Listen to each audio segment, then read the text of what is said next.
Any questions related to labs or anything related to the module in any way or nothing? Great. It's unfortunate it's a Friday afternoon session. It was sometime earlier in the week when people are more full of energy last year, but anyway, this is where the timetable people put us. So I'll try make it interesting for you. So in the labs now we're on to ANSYS Fluent. So even though fluids are a different kettle of fish to solids in terms of their mechanics and modeling them, you should see that there's a lot of similarities in terms of geometry meshing, boundary conditions, material properties, analyzing results. So a few weeks ago, there was a lecture on numerical errors, and we talked about discretization error, which is basically just mesh error. So it's the errors due to the coarseness of the mesh. As you make your elements or cells smaller, then these mesh errors get smaller. We also mentioned there's something called round-off error to do with how numbers are stored in binary on a computer. And then we're going to talk about the third type of error today, which is called iteration error. Sometimes it's called linearization error, which is kind of incorrect. So iteration error is a better name for it. And so we're going to talk about this thing called a residual as well. So you'll have seen in the ANSYS tutorials or labs you've done so far, when you press go, something different happens in ANSYS in comparison to Abacus.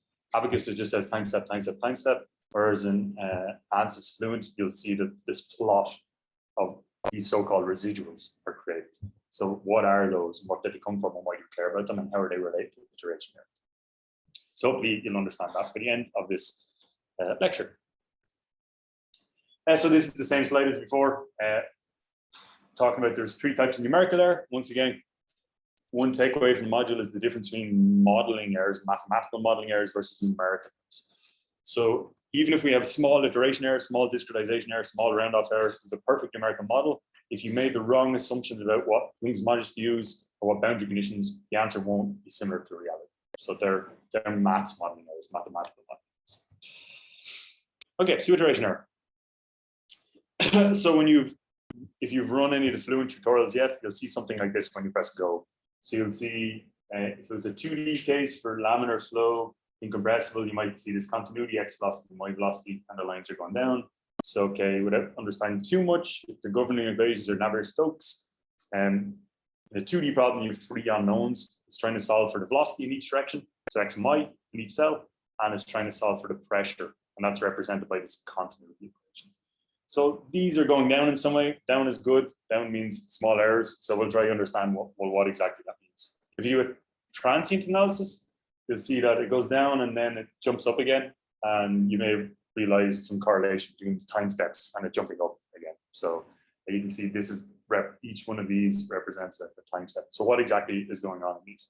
Or sometimes if it was a steady state analysis, here we've got 5 of them, k and epsilon. So if you're doing a problem with turbulence model, like we'll do in the lab next week, it will solve extra equations. So k epsilon is this classic turbulence model, which we'll talk about in the lecture next week as well. But it also has a residual for k and epsilon. In this case, they're going down very slowly. Okay, so before jumping into like a definition of a residual and what that is, let's just review a fluid problem.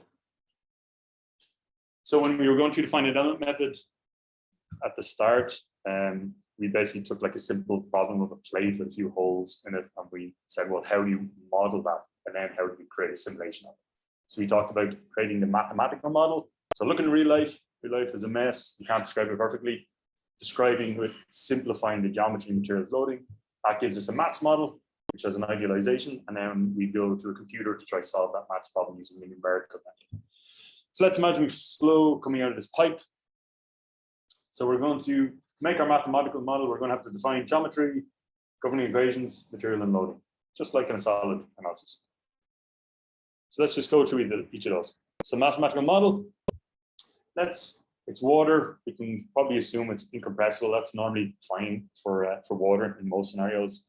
Maybe we're going to assume it's laminar as well, an isothermal. It's not changing temperature or anything weird like that. And maybe steady state, we could assume as well. But that can be described, well, even if we don't assume steady state, this can be described by these equations here, which are called the Navier-Stokes equations. And these are a particular form to do with assuming incompressibility. Also it assumes it's Newtonian. So this is called the continuity equation, and this is called the momentum equation. And the unknowns here are v, which is a vector. So if it's a 2D problem, it will be dx, dy. If it's 3D, dx, dy, dz. And then p, which is a scalar pressure. So if you have a 3D problem, you have 4 unknowns. And initially they're fields, as in 4 unknowns, but they're unknown functions, as in pressure everywhere in space. So there are governing equations. What about the geometry? Well, maybe I can introduce an extra simplification. I'll assume it's axisymmetric flow in this case. So if I represent any little slice here at any angle, I'm going to assume that's the same. I may or may not be correct. In this case, I'm going to assume it's okay.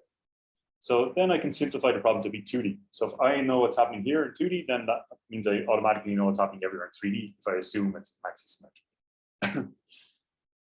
Also, the real pipe probably has like a surface roughness and like defects in the geometry. So I'm going to neglect those. It may not be perfectly symmetric. I'm going to neglect things like that. So I'm going to have a wall, the axis, an inlet, and an outlet.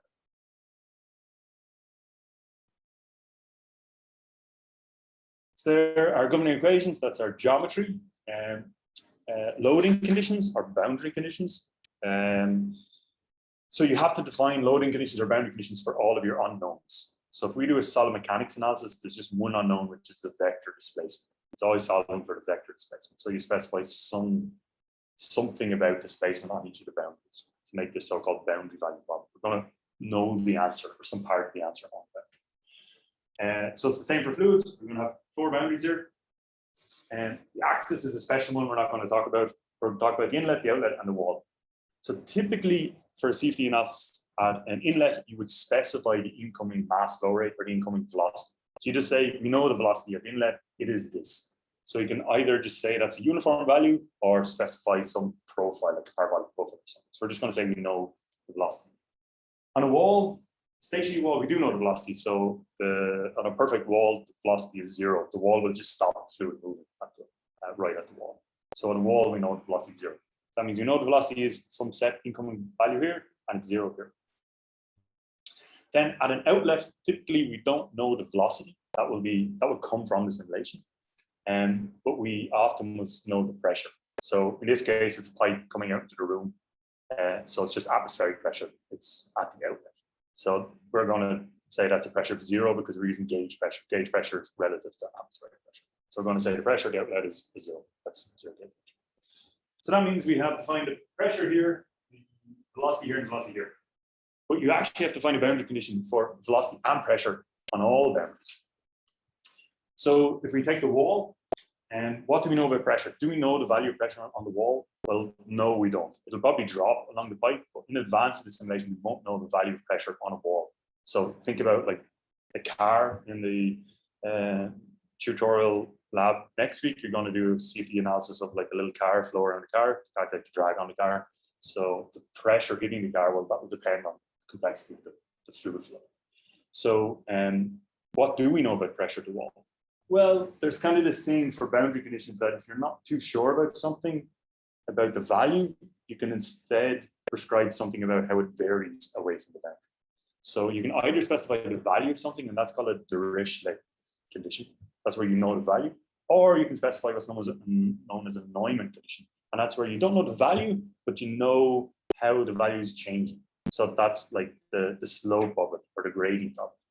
So at the wall, we're going to assume that if you were to take the value of the point here in the wall, and then you were to plot the value of that going into the domain, just a little bit into the domain, we're going to assume it doesn't change. The pressure right at the wall and a little bit inside the fluid is going to be 0.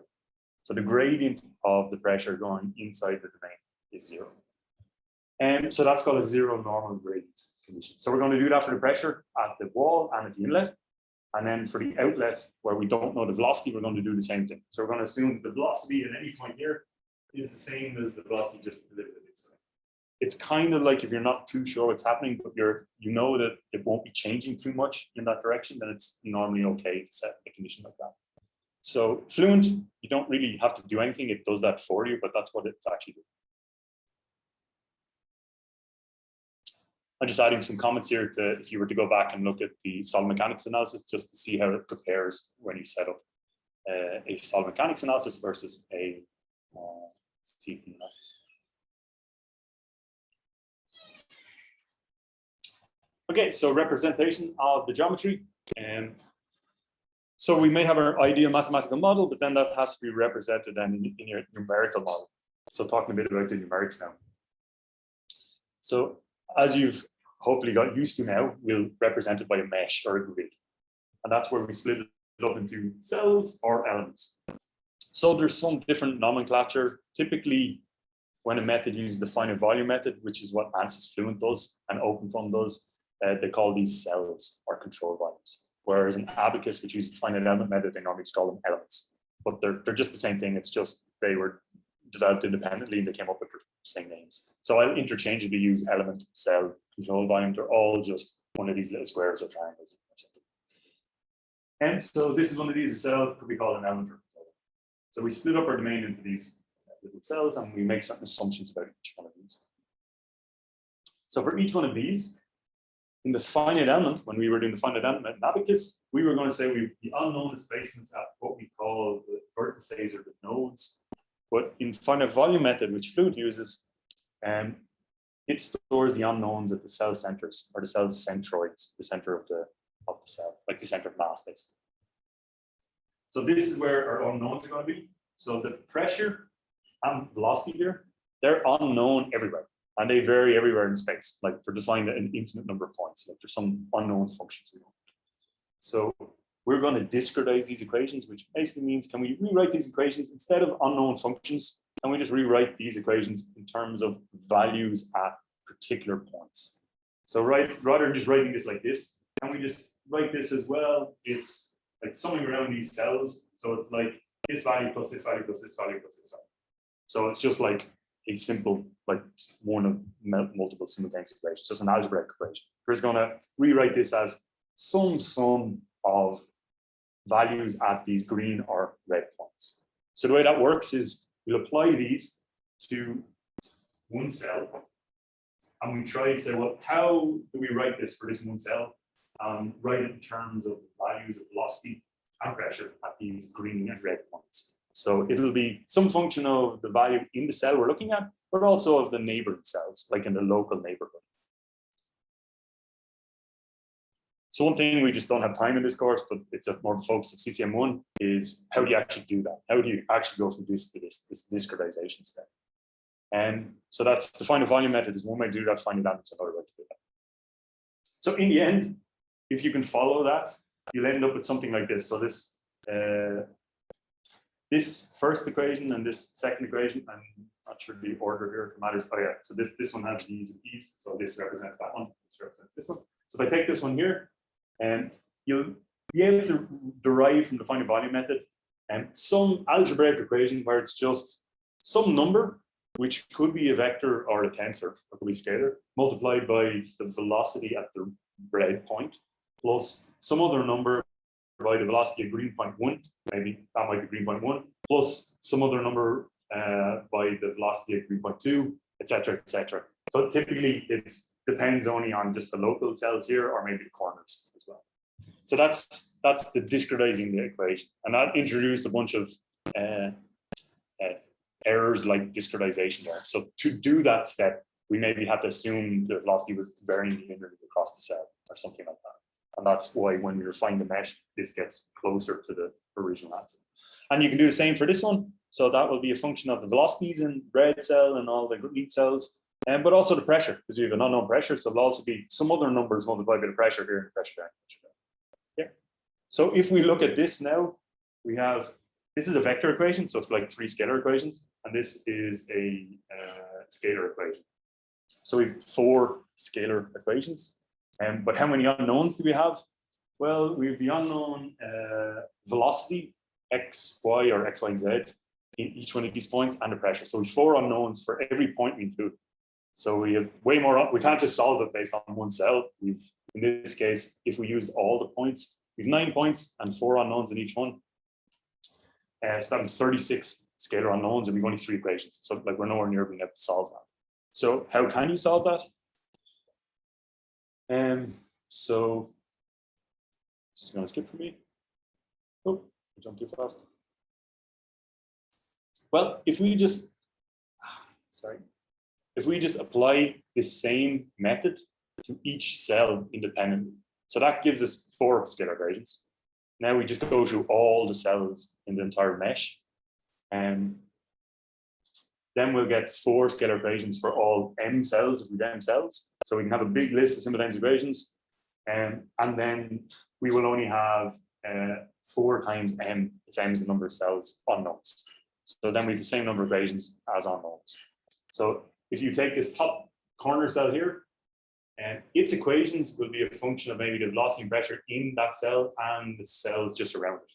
If I take the cell in the middle, it will be its equations will be a function of the velocity and pressure in that cell and the cells around it. But if I create the equations for all of these, then I'll have the same number of unknowns as equations. So it's just a big bunch of simultaneous equations. So then they have to be solved. So we could write that in matrix form as with 4 unknowns in each cell. We have some big matrix multiplied, like we can represent all those simultaneous equations. This is just a big matrix like by linear algebra. So matrix by unknowns equals to anything on the right hand side.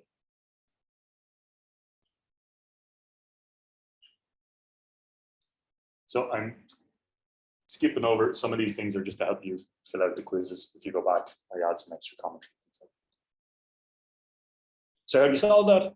Just like in an abacus, basically just if you can get the inverse of k, the matrix, you can just multiply the left and the right by k inverse. So k inverse by k cancels out, and then you'll be left with k inverse by f on the right.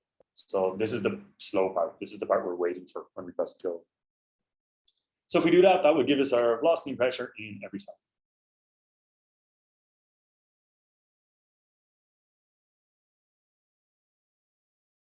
So velocity and pressure here, they're called the primary unknowns or the primary solution variables or the solution variables. So once we calculate the velocity and pressure, and in this case, when we have no turbulence, and everything else is like a secondary quantity to calculate from that. So for example, if you wanted to calculate the mass flow rate at the outlet, that's just something after you have the answer everywhere, the velocity and pressure everywhere, you can just do that afterwards. And you can calculate like the shear stress on the wall or something like that. You don't have a question, do you have a question? Where do you get them from? Yep, good question. So where you get those coefficients from is like the essence of the finite volume method. So it's basically how do you go from this maths equation to like an algebraic equation, and the finite volume or finite element method or finite difference method, they will do that. So how do you do that? And if you take, say this here, divergence, I'll just take one term, this one here, divergence of velocity. So let's just take simplify it to its like limit. We'll take a 1D problem. Let's imagine it's just like 1D flow, 1D direction. So this is just ddx. So it's ddx of velocity. So it's just how velocity is changing in the x direction. So if I said, well, how can you write that? Let's imagine we just have these 3 cells here. I want you to write ddx just at that point in terms of, you can only use values at the moment. Like you'd probably be able to give it a shot yourself. So one way to do that is you can say, well, I'm trying to get it here. If I just say it's the v, ddx of v. So if I just say it's the v here minus the v there divided by the distance between that, that's an approximation of ddx. And as the mesh gets smaller and smaller, that will actually approach the right answer. So then that equation here in 1D would be, it'll only depend on these two nodes. So it'll be 1 over this distance. So if you call this distance delta x, like the spacing, and the distance between there and there is 2 delta x. So then we have 1 over 2 delta x by this value. No, yeah. 1 over delta 2x by this value minus 1 over delta x by these values equals 0. So then if you write that in terms of these just coefficients, what is the coefficient there? The coefficient is just 1 over 2 delta x. So you could just write that as a1 by velocity here plus a1 by velocity here is 0. So that means that a1 or a1 here is minus 1 over 2 delta x. A2 here would be 1 over 2 delta x. If that makes sense. So that, like that's That's basically the essence of it. So the only way it gets a bit messier than that is just it becomes 3D, and then you've got bunches of terms, so you have to do all of them. So that's how you end up with like this kind of messier thing. So this is like a Laplacian is a in 1D will be like a square, like a d2 dx squared. So it's like you have to get the slope of the slope. So like what they would do is get slope here, which would be this minus this over distance, slope here, which would be this minus this, and then get the difference between the two of those. But you can see if you still follow that method out, you end up with something by the velocity plus, and that's something, these coefficients, actually, that actually is a good thing to point out or an insight, is these coefficients are typically a function of the mesh, the local mesh, like distances in the local mesh, but also if there are material properties, they're functions of that as well.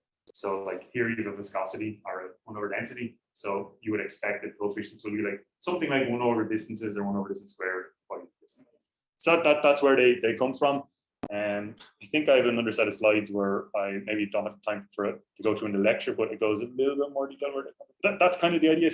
So that's probably as much as you need to understand to be like an informed user, I would say, that you have a conceptual idea where they come from. Feel free to just shout out if I don't see you putting up your hands as well. And actually, and anyone online, you can just put it in the chat.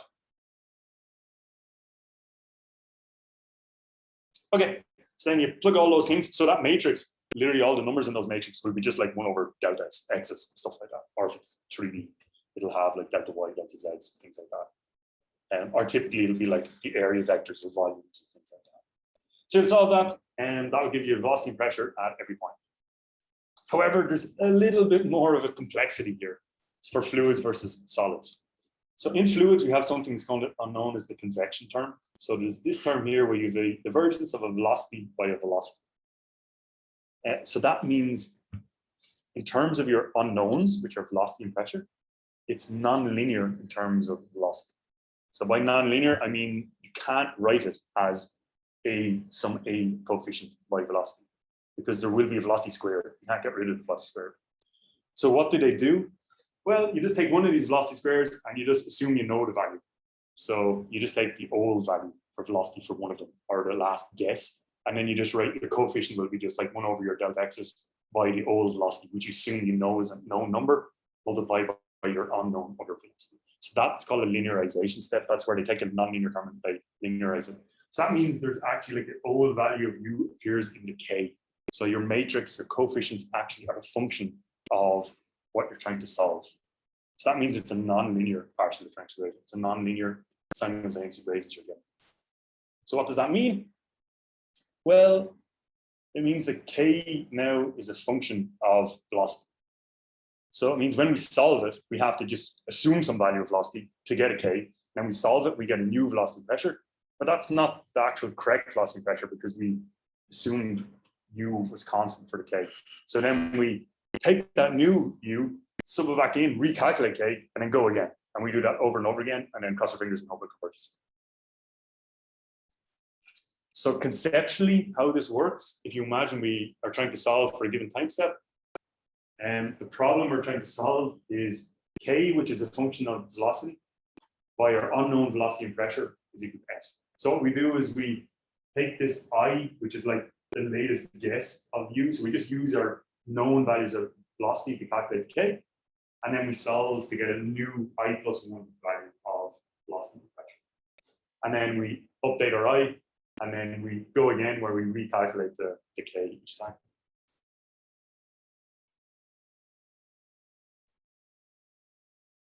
There's a lag with the clicker, that's why it keeps stopping. So there's a couple of questions here. One, when do we stop? If we keep doing this iteration, how do we decide when it's good enough?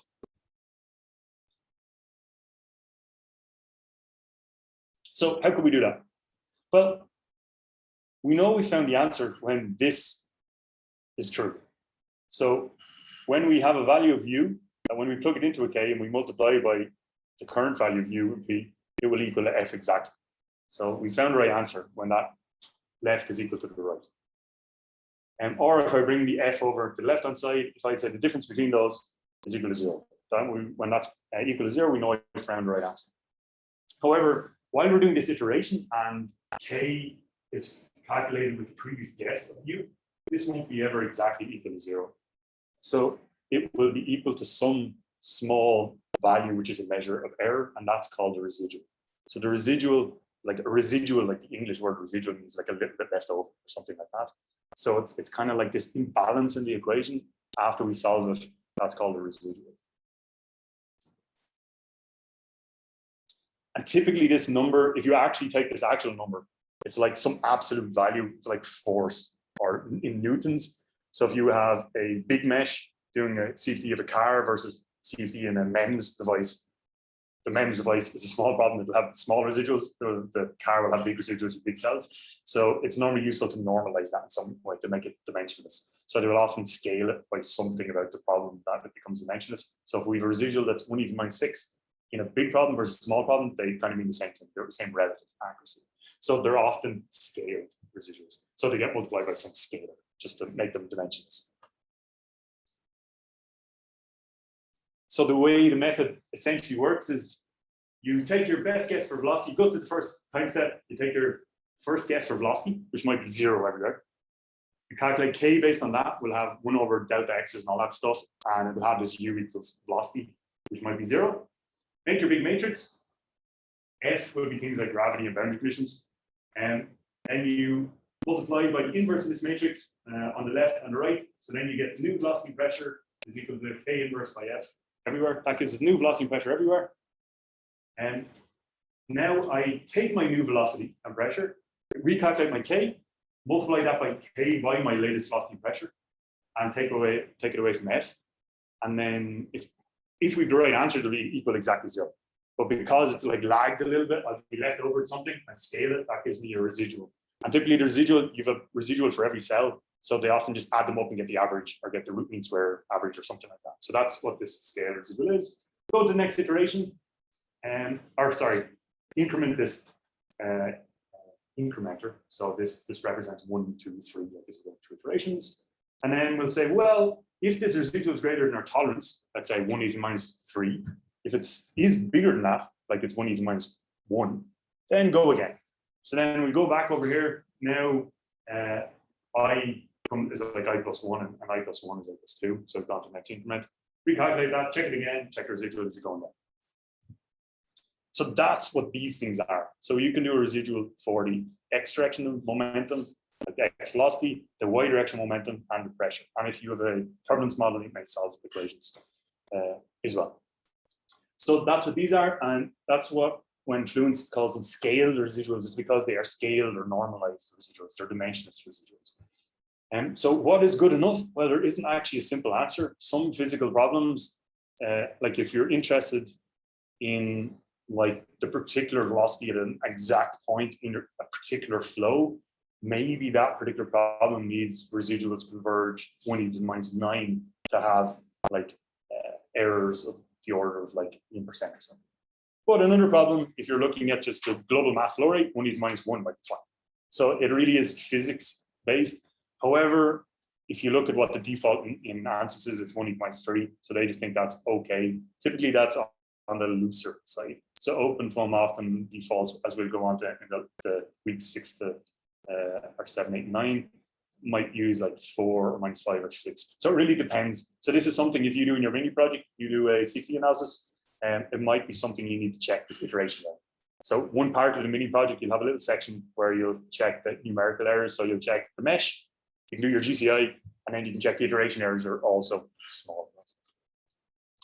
So residuals, we don't talk about in Abacus, but if you do a nonlinear analysis for a solid, so if you have large strains or plastic, like elastoplastic materials, like nonlinear material behavior, or nonlinear boundary conditions like contact or cracking, it actually is a nonlinear PDE.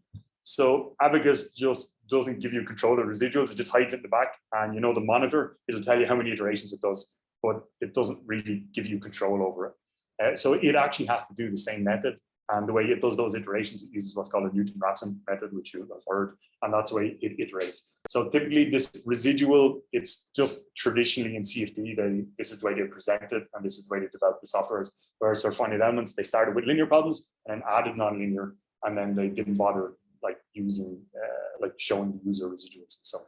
but it actually is doing the same thing. They have residuals that they've internal tolerances that they assume the user doesn't need to change. So very good. And are there any questions on that? No, or anything generally broadly related? Like I can, not to repeat myself, but I can appreciate on a Friday afternoon, it can be tough to follow some of these things. So I'm trying to make it worth your while coming in. I don't mind if you don't turn up, but if you turn up, I'll try and make it worth your while. So, anything broadly related? No? Okay. So then for next, last 10 minutes of this lecture, I'm going to just talk a little bit more about the governing equations, so that you can maybe have, when you see the governing equations for these Navier-Stokes equations, that you get maybe, instead of just seeing squiggly upside down triangles, that you kind of see a term and you physically kind of feel what it actually means or have an understanding. So one thing just to note, Navier-Stokes equations, it's the Navier-Stokes equations. So there's two equations. There's no such thing as a Navier-Stokes equation. There's the Navier-Stokes equations. So that's conservation of mass and conservation of momentum. So let's hopefully get a little bit of insight into what those equations are actually saying. And to do that, we're just going to look at how they are applied to a little piece of material. So as you've seen, this is kind of the continuum mechanics approach. Is imagine what happens to a little piece of material, a little square or a little potato, something like that, and then see what those terms actually mean.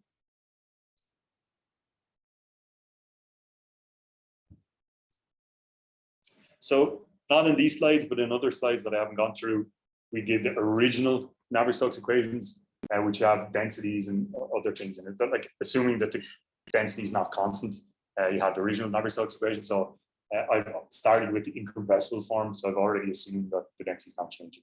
So it simplifies them a little bit. So in that case, this conservation of mass is actually this conservation of volume, and this is conservation of momentum. So just to mention conservation of momentum, we did use conservation of momentum or linear momentum for solid mechanics, but it didn't look like this. But it is actually the same equation. So we had the left-hand side, which was mass by acceleration per unit volume. So we had rho acceleration or rho dv dt. So we still have that. That's still what this left-hand side is, except we've divided across by density. So this is just mass by acceleration. And this right-hand side is the sum of the surface forces, and if there's gravities or body forces as well. So these two terms here are sum of the surface forces. So any piece of material, this is saying summing the surface forces. So we have divergence of stress for solid mechanics. So this thing here represents the divergence of stress, these two terms. So in a fluid, the forces in the fluid come from two places typically. They come from pressure.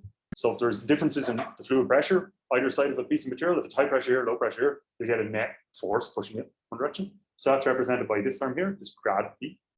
And then the other thing is due to the viscosity of the fluid. So if you have a little block of fluid and then there's some fluid flowing by above you, faster than you, then it'll kind of drag you along just due to the viscosity of the fluid. Like the friction between the actual molecules are kind of are dragging you along. So if you're standing on the side of the road and a big truck drives by, this might not be a perfect analogy, you'll feel some force. So some of it, which is probably minimal, is the drag of just the friction of the air particles. Probably the main thing is there's a big pressure difference. So after the truck goes by, there'll be a low pressure behind it, and that just kind of sucks you along with it. So this is just sum of the forces equals mass by acceleration. And this is just sum of all the flow going into any material must equal zero. So it's incompressible. If you sum the fluid into any point, mass equals zero. If it was compressible, you would sum all the flow in, and that has to be equal to zero, or the change in density of the fluid at that point. So let's just take the first one, conservation of mass, but written in this form is just conservation of volume. Let's imagine we sum velocity field represented by the velocity vectors here and the streamlines. So we sum flow velocity at some point, like in this room. Maybe I can just take a little square of material, a cube, and let's just look at how much flow is going in and out of this square or cube. So I have these little velocity vectors. I'm going to say this little square is delta x in the x direction, delta y in the y direction. I've drawn it as a square here, the same, but just as an example. So if I look at the left side here, I could look at, there's a particular velocity distribution along the left. So here's a velocity vector right in the center of the face, but it could be a little bit in a different direction and smaller over here. And the same on the top and the right and the bottom. But for simplification, I could assume that the velocity is just uniform here. It's always represented by this vector and uniform here. For each face, I could assume it's uniform or variable. For each of these velocity vectors, the only component of the velocity that's actually bringing mass or fluid into the cell is the normal component. So the component that's perpendicular to the side is the part that brings mass into the cell. The component that's along the face, like if you have only velocity going this way, and then nothing's going into your cell or out of the cell. So it's only the component of velocity that's normal to the face that actually is going to affect the change in mass or volume or the net amount flowing in and out of the square. Okay, so if I say, well, what now is the net flow into this region? You can define a flow rate as the normal velocity by the area of the face. So if I say the normal velocity v1x by the area of that face, which is delta y, that's the net amount of fluid in terms of meters cubed per second going in. So I'll have meters squared is the velocity, and meters squared per second, or sorry, meters per second. Meters per second multiplied by the area meters squared, that's meters per second by meters squared, that's meters cubed per second. That's flowing in. Yeah. So I can do that for every face. So Vn represents the normal component and just by the magnitude of the area vector. So I can write that in vector notation. I can say the normal, which is a vector pointing out from every face, which is meant dotted or an inner product with the velocity vector. That's just the way of writing out the component. So you could do that for here and you'll find it's the x, here for here, it's the y, here it's the y. So you could write it in this vector notation as well. So you'll see that it's, if you write all this out, it's the area of a face by the x component normal by the x component velocity plus the y component normal plus the y component velocity. That's the flow through each face. So then just sum all four of those up. So for four faces, sum that value. So you'll have Vn1 by this one here, V2, the normal component here. So if you plug all that out, you'll find that some of them are flowing out, some of them are flowing in. So you have V1x here by delta y, which is this area. You have V3x by this delta y here is that area, and then you have V2y by delta x is that area, and V4y by this delta x. And we're assuming that positive means flowing out. So if it's flowing inwards, it's a negative flow. So that's the assumption. You could assume the other way. So that's the net flow. So let's look at that a little bit closer. Well, you can write that here. You can see we've two things with delta x's and two things with delta y's. So let's just clump those together. So I'll put the delta x's together and the delta y's. So you can see the net flow in the x direction is v3x minus v1x. So the flow here minus the flow there multiplied by that area is like the net flow in the x direction. And then the net flow in the y is the difference between v2y and v4y. But the total net flow is just adding both of those together. If I then divide by the volume of this, so I'll assume it's 1 meter in depth, or it's just a 2D problem, so divide by the area, delta x by delta y. So then the volume flow rate per unit volume, and it brings delta x over here and delta y over there. So what do we actually have here? The net flow into this cell, just we took a little piece of cell here, is basically v3x minus v1x. So v3x, the flow here, minus this one, divided by delta x, the distance. And then the flow in the y direction is v2y minus v4y divided by that distance, added together. So as we let delta x and delta y go close to zero, as we let in the limit going to zero, that becomes just a partial derivative. So we can just say, well, that's actually just a gradient. So like this minus this by the distance is just a gradient in that direction. So you can see the net flow into this little piece of material here is just dv dx plus dv dy. And then you could split that into be this del operator, which is ddx by ddy multiplied inner product of vx dy, the velocity vector. And that by definition is the divergence of velocity. So divergence of velocity equals zero. You can just derive that yourself, just doing what we did by just considering a little piece of material, what's flowing in and out, right, top and bottom, sum it all together, and just let the whole thing go to zero. That's how you derive these partial differential equations. So it's probably not a bad place to stop, but that's physically when you see the divergence of velocity, that's basically summing the normal component of whatever we get in the divergence of. So I didn't do it here for stress tensor because it's a bit awkward with a tensor. But it's basically doing the same thing. It's taking like the difference in forces on the x and the top and bottom, summing those and taking the limit, and that's how you get the differential operator. So you can do the same thing. I'm not going to do it here, but you can do the same thing with the different terms like the grad P and the divergence. And if you just say, well, what's the different pressure loading? Take the pressure here. Do a simple just balance and let everything go to 0, and then you'll actually end up with just grad P. And you can do the same with the viscous stress. So they look like complicated maths, but they're actually just simple balances that I don't know if a smart child could probably follow. So, okay, on that point, enjoy your weekend. So thanks very much.